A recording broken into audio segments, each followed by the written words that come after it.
Hello everyone, my name is Bioman and welcome back to the Yeousch Recruits Tournament of Creators. This is once again round 1 and today we are going to see Phoxxtwo versus PaulTheCat. And so first we're going to see Phoxxtwo's video as he focuses on speed.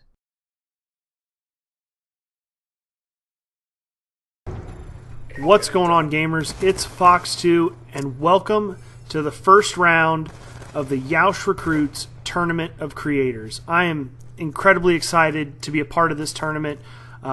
Everybody that I've met through Yeousch has been absolutely just amazing. So thank you, Bioman, first of all, for putting this on. Let's get right into it. First of all, the gameplay. A couple of quick games of gun game on Black Ops 2. I'm not going to talk about the gameplay, though. Today, the theme is speed. So I thought about this theme, and I thought, you know, what do you think about when you think about speed? You think about fast cars, fast boats, you know, people that run fast, races, things like that. And that's just really not what I wanted to go with. So instead, I came up with an alternate topic. I'm going to talk about the things in life that either need to speed up or the things that just need to slow the hell down a little bit. And I think you guys are going to really enjoy this commentary. So sit back, relax, enjoy the gameplay in the background, and let's talk about life a little bit. So first of all, okay, you're at the grocery store. You're trying to get home, you're trying to hang out with your friends, you're trying to go see your girlfriend, whatever. You just need to pick up a couple of things, maybe some chips, maybe some beer, I don't know, soda, whatever you need to get. And you run through the self-checkout lane because you want to get out of here as soon as possible, and all of a sudden you see it. A person that's never used the self-checkout lane with no less than 874 items in a shopping cart and 3 screaming children. Hurry the hell up. Speed it up. Let's go. Secondly, people using the red box. I don't know if you guys have ever seen this or experienced this, but it always seems to happen to me. Okay, I go to the grocery store, whatever, Walmart, wherever, I'm running some errands, and I say, you know what, I'm going to pick up a video game to play this weekend, or I'm going to pick up a DVD to watch, and I'm just going to hit the red box real quick. And there's a person in front of you that has to scan through the entire collection of DVDs that the red box has at a minimum of 6 times. Just to go back and eventually rent the very first one that they looked at. Speed it up, buddy. This is ridiculous. You don't need to look at every single one of them 6 times to decide that you want to watch the one that you first wanted to watch when you stood at the red box. And this one, I'm sure all of you that have your driver's license will agree with me on this one. Old people driving. It never fails when you're in a hurry to get to work, when you're in a hurry to get to a birthday party, when you're in a hurry to get anywhere. It always seems like you get stuck behind somebody that's 74 years old, that can barely see the dashboard because their glasses are so thick, driving 15 miles an hour under the speed limit. Are you kidding me? This is why we need to implement, and bear with me on this one, I think you'll like the idea. We need to implement mandatory driving tests every year once people hit 60 years old, right? I think everybody agrees with that. It'll eliminate a lot of the traffic jams that are out there. Seems legit to me. I'm just saying. I don't know if you're picking up what I'm putting down, but I think it's a good idea. Okay, so that's a couple things that I'd like to see in life, just speed the hell up. Let's talk about some stuff that needs to slow down on the opposite end of the spectrum. Okay? How about doctors? Obviously, when a doctor writes a prescription, I don't know if you guys have ever looked at their handwriting. They are writing this stuff out at like 742 miles per hour. And it comes out looking like some form of hieroglyphics. I have no idea how any pharmacist can understand what prescription to give you when they get that. It doesn't look like English, it doesn't look like any language. It looks like little upside down houses with goats in them or something. I don't even know what it is. But just picture this, okay? You go in, you've got some knee pain.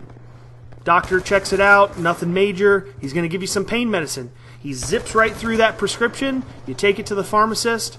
They think they read it, and all of a sudden you've got birth control pills. I'm thinking maybe the doctor should slow it down just a little bit. Just saying. Personally, I don't want birth control pills when my knee hurts. That's all I've got to say about that.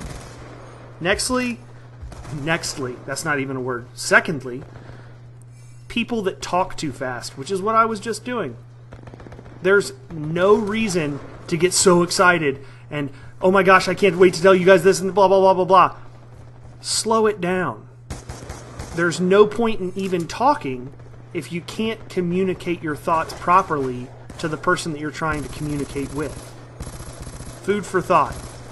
And finally, the last thing that needs to slow down is people that work at the fast food drive-thrus, okay? The other day, I go to the Taco Bell Pizza Hut combo fast food restaurant, and I order a couple of tacos and maybe a burrito, okay? I get to the drive-thru window. The lady hands me a personal pan pizza. How in the hell does that even happen? Okay, you order a couple of tacos and a burrito and somehow you end up with a supreme pizza.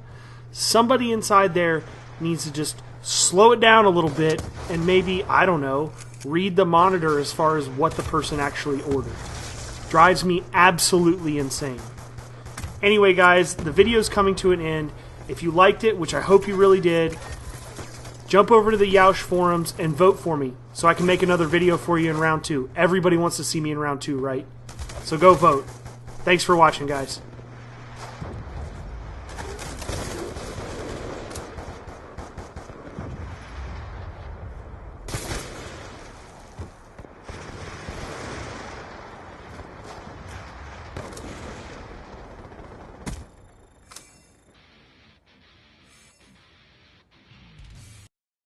Alright, and that was Phoxxtwo. You can learn how to vote for him by sticking around to the end of this video, and I'll explain that and everything. And for now, we're going to see PaulTheCat as we see his take on speed.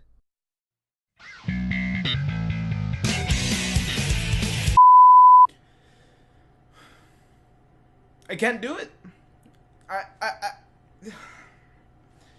don't know what else to do. It's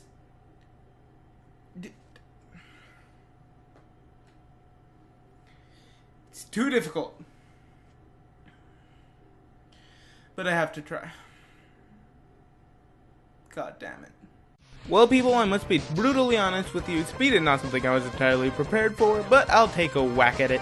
Speed is, and I quote, the rapidity of movement or action, excessive speed, or the speed of events. Thanks, Google.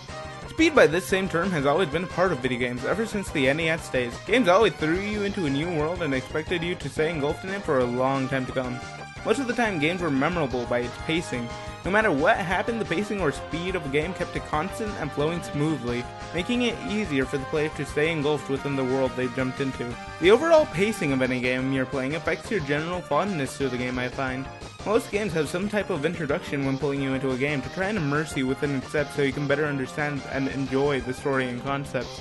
Quite a few games demonstrate this well and truly immerse you, making the experience that much more memorable. Some games require you to stay quick on your toes at all times, while others make you slow down and take a deep breath before tackling your obstacle. Whether it be Mega Man X all the way over to Majora's Mask, the pacing of the game really did matter in order to fully engulf you within its world. Majora's Mask. Oh, where to begin?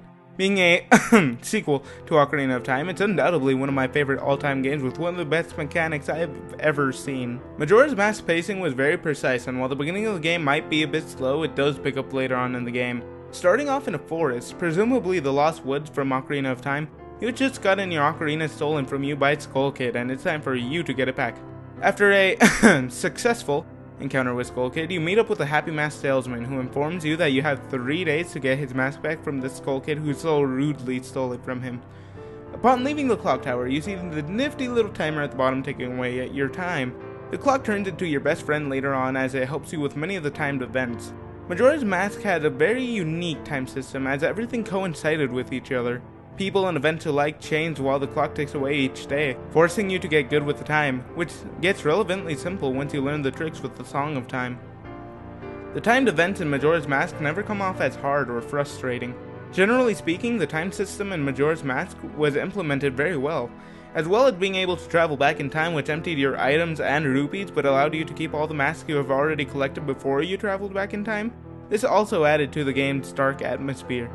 As the days passed away, the moon got significantly closer and closer to Termina, closer to Majora's goal of wiping Termina off the face of the planet.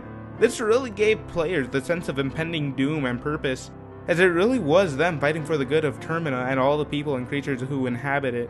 Majora's Mask was a great experience because of its incredible sense of pacing, allowing the player to truly become immersed within its world, to be able to truly sympathize with the Terminians and their imminent doom. Not many games these days are able to properly simulate what Majora's Mask did, but that doesn't mean there aren't games with an incredible sense of pacing these days. Objection! Yes. If you have been talking to me for the past few weeks, you know where I'm going with this. Phoenix Wright Ace Attorney is now one of my favorite games of all time. This game did a splendid job of immersing me within its world, allowing me to really think out my actions or pay dearly for them. Right off the bat, Phoenix Wright doesn't try to bullshit you. This game knows what kind of a game it is and fully demonstrates that within the first level. You are Ace Attorney Phoenix Wright, and your job is to prove your client innocent, no matter how strong the odds.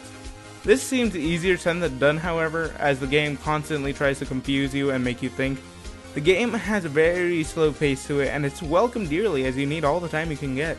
The game forces the player to really think before acting upon his actions, as you only get 6 tries to get it right throughout the trial, and if you mess up, back to the beginning with you. This game goes slow as the trials begin, forcing you to listen to the trial for any discrepancies within the witness's case. This really enabled the player to fully engulf himself within the story before you get to the real mechanics of the game.